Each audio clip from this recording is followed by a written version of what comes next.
this is Minko Nan and welcome back you all to my YouTube channel Study Simplified. So we are running with our revision series from the chapter Resolution and this is the videos part 5. हम बात करने वाले हैं एक और previous year के CBSE question paper को. सो let us start. सो पहला क्वेश्चन यहाँ पे गिवन है. आरुषि, विवान एंड मिताली पार्टनर है इन अ फर्म एंड ऑन 31 मार्च 2024 यहाँ हमारी फर्म डिसॉल्व हो जाती है. इस डेट को डेटर्स गिवन है हमारे पास 60,000 एंड साथ ही साथ प्रोविजन गिवन है 3,000 का. डेटर्स जो है 8,000 आउट ऑफ 60,000 यहाँ पे प्रूव्ड हो गए हैं कि वो बेड डेट्स है and full amount was realised from the remaining debtor. Okay, so यहाँ पे हमें 60,000 में से 8,000 का तो क्लैरिटी है कि they are bad debts. So remaining हमारे होते हैं 52,000 एंड 52,000 को हम फुल्ली यहाँ पर जो है रियलाइज कर लेते हैं.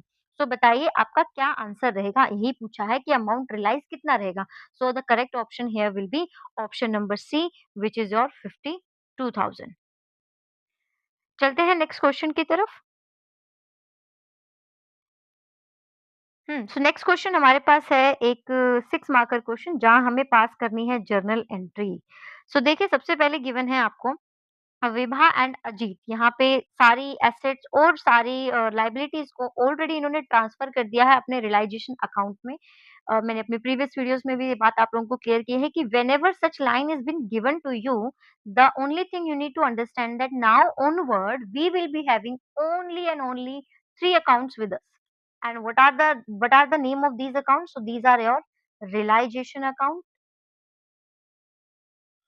your bank account, and your partner account. It means if any entry I need to pass regarding this dissolution process, then I only can have the option to choose any of the three. Okay, so let us see the journal entry क्या क्या given है. Creditor है हमारे पास 46,000 के, जिनमें से 9,000 are ready to take the cash and बाकी के जो हमारे हैं वो सेटलमेंट के लिए रेडी हो गए हैं 32 के लिए. So now I told you settlement का मतलब होता है without even paying anything from the firm side they are making their own settlement. तो settlement is not something which we can record. Okay, so आपको पता है हमारे पास यहाँ पे जब तक कोई मॉनेटरी ट्रांजेक्शन नहीं होती है हम यहाँ पे आइडेंटिफाई नहीं करेंगे. और आप मे भी सोच सकते हैं कि ma'am but furniture has a value that is 32,000 given here, तो हम क्यों नहीं रिकॉर्ड कर रहे हैं. बच्चे इस वक्त हमारे लिए फर्नीचर की भी कोई वैल्यू नहीं है because we have already put the account close. ठीक है, within by putting it in the realisation account हमने सारे अकाउंट क्लोज कर दिए हैं. तो जब अकाउंट ही क्लोज हो चुका है फर्नीचर नाम का तो हम उसमें एंट्री कर ही नहीं सकते. सो इसीलिए हमारी यहाँ पे कोई एंट्री नहीं होती सेटलमेंट प्रोसेस के लिए. सो बाकी की बात रही क्रेडिटर्स को हमने 9,000 रुपीज पे किया है. सो पेमेंट के लिए we need to credit the bank account. तो आपकी पहली जर्नल एंट्री यहाँ पे क्या रहेगी. So the entry will be realization to bank account. Realization to bank account यहाँ पे डेबिट कर दीजिए. अमाउंट आपका आ जाएगा 8,000 एंड 8,000. करेक्ट. सेकंड देखिए, सेकंड में बोला कि स्टॉक है हमारे पास 20,000. Ajit took over 40% of the stock at a discount of 10% while the remaining stock was sold for 18,000. अब आपने क्या करना है, सबसे पहले आप स्टॉक लिख लीजिए यहाँ पे. तो स्टॉक का यहाँ पे 2 कैटेगरी हमने बनाई है. One is for 40% and another one is for 60%. So let us see 40% comes 20 का 40% will be 8,000 and the leftover will be 12,000. Now out of this 8,000 what we are doing, we are selling it for the 10% discount. तो 10% discount हम यहाँ पे दे रहे हैं. So the amount will be 7,200 and the remaining we able to realize at rupees 18,000. तो यानी कि हमें बचे हुए जो यहाँ पे पैसे मिलने वाले हैं स्टॉक पे वो 18,000 है और यहाँ पर 40% पे हमें मिलने वाले हैं वो 7,200 है. अब ये जो 7,200 है ये आपको किससे मिलने वाले हैं, अजीत से. और ये यहाँ पे कोई पार्टनर नहीं है बल्कि हमें बैंक अकाउंट से ये पैसे मिलने वाले हैं. तो आपकी जर्नल एंट्री यहाँ क्या पास होगी, आपकी जर्नल एंट्री पास होगी यहाँ पे रियलाइजेशन. बैंक में पैसे आने वाले हैं ना, बैंक डेबिट होगा. Bank account,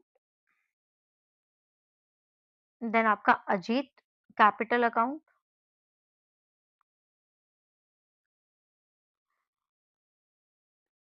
to realisation account. क्या-क्या अमाउंट रहेंगे आपके 18,000, 7,200 and all together this become 25,000. 200, right? So moving ahead, okay, now let us come to our third journal transaction. So third transaction यहाँ पे गिवन है कि विभा को हमने अपॉइंट किया है to look after the dissolution work for which she was allowed a remuneration of 16,000। तो यहाँ पे 16,000 रुपए हम दे रहे हैं विभा को because she is taking care of the dissolution process. Okay, and Vibha was agreed कि I will be bearing the dissolution expenses, यानी कि सारे खर्चे जो भी होंगे मुझे सैलरी पे रख लो, मेरे को आप 16,000 रुपए दे दो, देन जो भी प्रोसेस में खर्चा रहेगा that I am going to bear. ये विभा ने कहा है हमको। ओके, तो ऐसे में अगर विभा इस एक्सपेंसेस को पे कर देगी तो ये फर्म का कोई इससे कंसर्न नहीं है। देखिए अगर ऐसा होता ना कि विभा की जगह पे हमें फर्म को पे करना पड़ जाता तो हम इसका एक रिकॉर्ड मेंटेन कर लेते। ठीक है? वैसे तो यही होता है कि हम उसकी सैलरी से ही पेमेंट काटते हैं। लेकिन इस प्रोसेस के इस पर्टिकुलर ट्रांज़ैक्शन में क्या हुआ है, शी हैज़ पेड दैट 15,000 जो भी यहाँ पे डिसोल्यूशन एक्सपेंसेस आए थे। तो ऐसे में आपकी जो एंट्री रहेगी वो सिर्फ़ आपकी रहेगी यहाँ से लेके यहाँ तक। तो आप क्या यहाँ पे आपको पेमेंट करनी है ना, आपको पता है कि कभी भी पार्टनर्स पार्टनर्स को जो है कभी भी पेमेंट नहीं की जाती इन कैश। तो यहाँ पे बैंक अकाउंट आपने बिल्कुल अवॉइड करना है। सो क्या एंट्री रहेगी? एक्सपेंस है तो आपका रियलाइज़ेशन जो अकाउंट है वो होगा यहाँ पे डेबिट।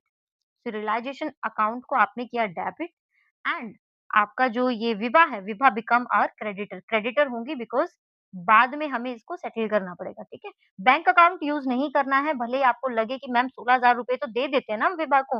बेटा ये पार्टनर्स हैं, ये आपके ओनर हैं बिज़नेस के, तो आप कभी भी इन्हें कैश पेमेंट नहीं करते। Remember from grade 11 interest on capital interest on drawing की एंट्रीज़, वहाँ पे भी आपको समझाया जाता है कि अगर owner he will start withdrawing cash from his own business तो फिर बिज़नेस का कोई मतलब ही नहीं बनता। ओके, सो चलते हैं नेक्स्ट पे। नेक्स्ट हमारी ट्रांज़ैक्शन गिवन है 4th, अजित लोन 45 है, सेटल किया है 42,000 पे। फाइन। पहले ये देख लो कि क्या अजीत ये जो है ये हमारे पार्टनर है, बिल्कुल यहाँ पे लिखा हुआ विभा एंड अजीत। सो देखिए अजीत हमारे यहाँ पे पार्टनर हैं और जो भी पार्टनर हमेशा हमें लोन देता है या किसी भी तरह के ट्रांज़ैक्शन हो, उसका रियलाइज़ेशन प्रोसेस से कोई लेना-देना तो नहीं होता because we had to make a separate account for the loan transaction. अगर आपने मेरी इस सीरीज़ की फर्स्ट वीडियो देखी है, तो मैंने वहाँ पे कंप्लीटली इसको बताया है, डिटेल में समझाया हुआ है, तो आप एक बार जाके उस वीडियो को ज़रूर देखिएगा। जहाँ पे आपको इस चैप्टर से रिगार्डिंग कोई भी छोटे-मोटे क्वेरी या डाउट जो जो बेसिक आप लोग गलत करते हो, वो मैंने वहाँ पे अच्छे से क्लैरिफाई किया है, तो आप जाके वहाँ पे विज़िट कर सकते हो। और यहाँ पे देख लेते हैं कि अजीत का लोन आपने यहाँ पे सेटल करना है 42,000 में, तो आप क्या करने वाले हो? हालाँकि इसमें जो 3,000 का जो ये बेनिफिट है ना, ये आपका रियलाइज़ेशन में जा सकता है, ठीक है? क्योंकि बेनिफिट तो आपको आया है, ये आप डाल सकते हो और अगर आपको वहाँ नहीं डालना है अ तो आप वैसे तो और कहाँ डलेगा क्योंकि रियलाइज़ेशन के कोई पैसे तो आपको मिलने नहीं वाले हैं, आप तो सिर्फ़ सेटल कर रहे हो, तो आपका एंट्री यहाँ पे यही रहेगी। अजीत लोन है, अजीत का लोन क्या होता है आपका क्रेडिट होता है, तो उसको सेटल करने के लिए आप क्या करेंगे? डेबिट करेंगे, तो entry will be Ajit's loan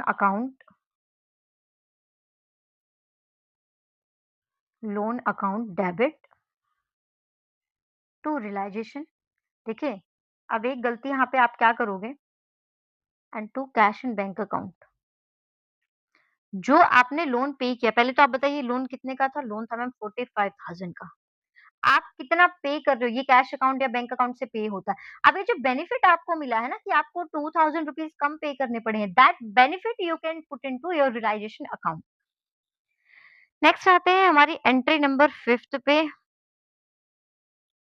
transaction देखिए मशीन है जो कि रिकॉर्ड नहीं की गई थी और अभी इसको विभा दिल्ली को रेडी है and whereas it is expected value of 28,000। देखो उसकी एक्सपेक्टेड वैल्यू क्या है, क्या नहीं है, इससे हमें कोई लेना-देना होना नहीं चाहिए यहाँ पे। हमें सिंपल सी एंट्री करनी है कि 23,000 की अनरिकॉर्डेड एसेट है जिसको हम अभी विभा को देने वाले हैं। तो आपकी जर्नल एंट्री क्या रहेगी?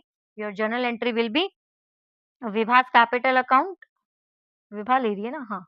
Vibhas capital account debit to क्या है आपका रियलाइजेशन अकाउंट। यस, अमाउंट कितना है आपका 23,000 गिवन है। ये आपका जर्नल एंट्री हो जाएगी। आते हैं लास्ट जर्नल एंट्री पे। लास्ट ट्रांजैक्शन गिवन है कि फर्म के पास एक बैलेंस है डेबिट बैलेंस 20,000 का प्रॉफिट एंड लॉस अकाउंट में। तो प्रॉफिट एंड लॉस का डेबिट बैलेंस बच्चों ये आपका एक्यूमुलेटेड प्रॉफिट एंड लॉसेस का पार्ट है, तो ये तो डायरेक्टली पार्टनर्स को दिया जाता है। अगर ये भी आपको नहीं क्लियर है कि हमारे कौन-कौन से ऐसे अकाउंट होते हैं जो कि हम डायरेक्टली पार्टनर्स को डिस्ट्रीब्यूट कर सकते हैं, तो उसके लिए भी मैंने उस वीडियो में क्लेरिफाई किया है। आप जाके वीडियो को देख सकते हैं, डिटेल में से सारी चीज़ें मैंने वहाँ एक्सप्लेन कर दी हैं। सो अभी के लिए ट्रांज़ैक्शन कर लेते हैं। डेबिट बैलेंस है, अगर इसको हमें राइट ऑफ करना है तो हमें करना होगा इसको क्रेडिट। तो पार्टनर हमारे पास है 2 विभा और आपका अजीत।